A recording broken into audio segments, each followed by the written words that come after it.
కలియుగ ప్రత్యక్ష దైవం తిరుమల శ్రీ వెంకటేశ్వర స్వామి వారిని మిస్ ఇండియా ప్రముఖ సినీ నటి మానస వారిని దర్శించుకున్నారు. మంగళవారం ఉదయం ఏపీ విరామ సమయంలో స్వామివారి సేవలో పాల్గొని మొక్కులు చెల్లించుకున్నారు. దర్శనం అనంతరం రంగనాయకుల మండపంలో వేద పండితులు వేదాశీర్వచనం అందించగా ఆలయ అధికారులు శ్రీవారి తీర్థ ప్రసాదాలను అందజేసి పట్టు వస్త్రంతో సత్కరించారు. ఆలయం వెలుపల మీడియాతో మానస వారిని మాట్లాడుతూ శ్రీవారికి దర్శించుకోవడం చాలా సంతోషంగా ఉందని అన్నారు. తిరుమలకు రాగానే పాజిటివ్ వైబ్రేషన్స్ వస్తాయని తెలిపారు. 109 దేశాల నుంచి మిస్ యూనివర్సల్ పోటీలకు అభ్యర్థులు పాల్గొన్నారని చెప్పారు. మనందరికీ మంచి జరగాలని కోరుకున్నారు.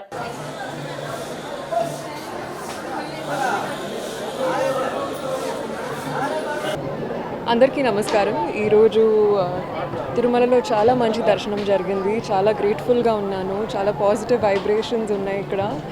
అండ్ ఆఫ్ కోర్స్ మీరు అడిగినట్టు ఈరోజు తెలంగాణలో మన హైదరాబాద్లో దేశాలు వచ్చారు.